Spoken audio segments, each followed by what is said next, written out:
Hallelujah. विश्वासियों, परमेश्वर का अनुग्रह आज दिन भर आप सबों के जीवन में बना रहे। आज डिवोशन में हम परमेश्वर के वचन में दाऊद के जीवन से कुछ बातें सीखेंगे। बहुत ही प्रैक्टिकल बातें हैं।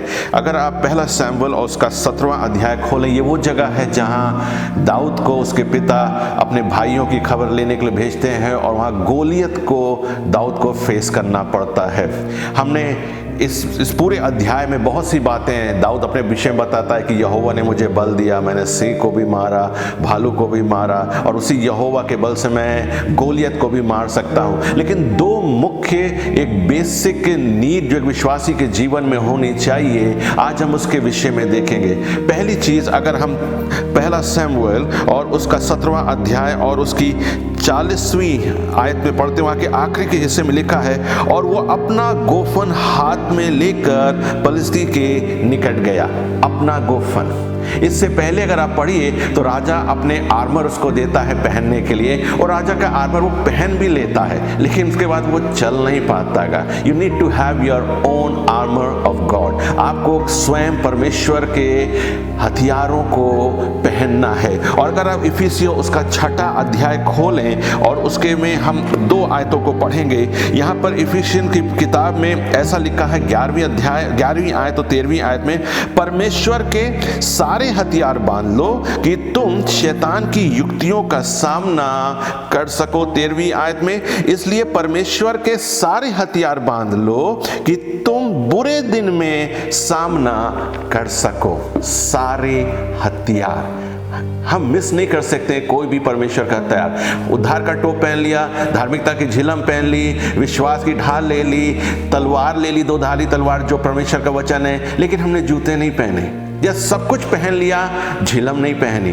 We have to have all the armour. हमें सारे हथियारों को पहनना। और यहाँ पे दाऊद अपने हथियार को, अपने गोफन को लेता है और आगे जाता है। और बाइबल कहती है 16वें अध्याय में, दाऊद एक वीर योद्धा भी है, वर्शिपर भी है, बुद्धिमान भी है, देखने में रूपवान भी है, यहोवा उसके साथ साथ भी रहता है। लेकिन दाऊद की एक और क्वालिटी है, वो वीर योद्धा है, उसे लड़ना आता है। और परमेश्वर का वचन कहता है उसने 5 पत्थर लिए 49वें वर्ष में। फिर दाऊद ने अपनी थैली में हाथ डालकर उनमें से एक पत्थर निकाला और उसे गोफन में रखकर पलिश्ती के माथे पर ऐसा मारा कि पत्थर उसके माथे में भीतर घुस गया।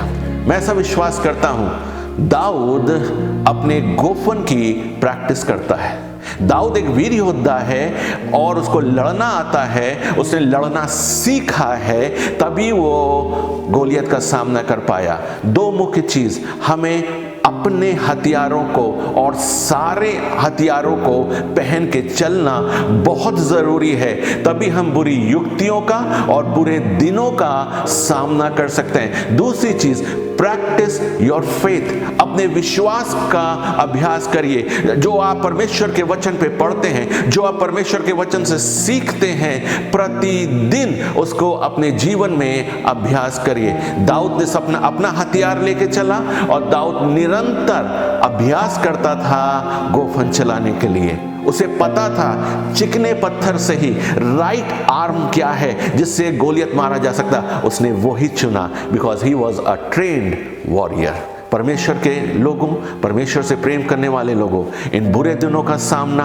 बुरी युक्तियों का सामना आप तभी कर पाएंगे जब आप परमेश्वर के सारे हथियारों को पहनकर प्रतिदिन चलेंगे और अपने विश्वास को अभ्यास में लेके आएंगे। सो परमेश्वर आप सबों को आशीष दे। आज पूरे दिन आप परमेश्वर के वचन में पाए जाएं, हथियारों को पहन के चलें और परमेश्वर में अपने विश्वास का अभ्यास करें। परमेश्वर आप सबों को बहुतायत की आशीष दे। एक खुशखबरी हम आपको बताना चाहते हैं। आने वाले हफ्ते से हम एक सीरीज को पढ़ेंगे प्रार्थना के विषय में। प्रतिदिन परमेश्वर के वचन से हम एक बात को सीखेंगे और वो बातें हमारे प्रार्थना के जीवन में हमें बलवंत करेंगी। हम धन्यवाद देते हैं आप हमारे हर एक एपिसोड को, प्रतिदिन के डिवोशनल्स को देख रहे हैं और शेयर भी कर रहे हैं। मैं चाहूँगा इन डिवोशंस को भी आप और लोगों के संग बांटें, जो प्रार्थना करना चाहते हैं, सीखना चाहते हैं, उनके साथ बांटें, क्योंकि प्रार्थना ही एक ऐसा हथियार है जो हमें हर बुरी परिस्थितियों से बचा सकता है। यीशु मसीह ने खुद बोला, जागते और प्रार्थना करते रहो। इसलिए हम आपको प्रार्थना के विषय में सिखाने आएंगे और इसलिए प्रतिदिन परमेश्वर के अनुग्रह में हम प्रार्थना सीखेंगे। Praise the Lord.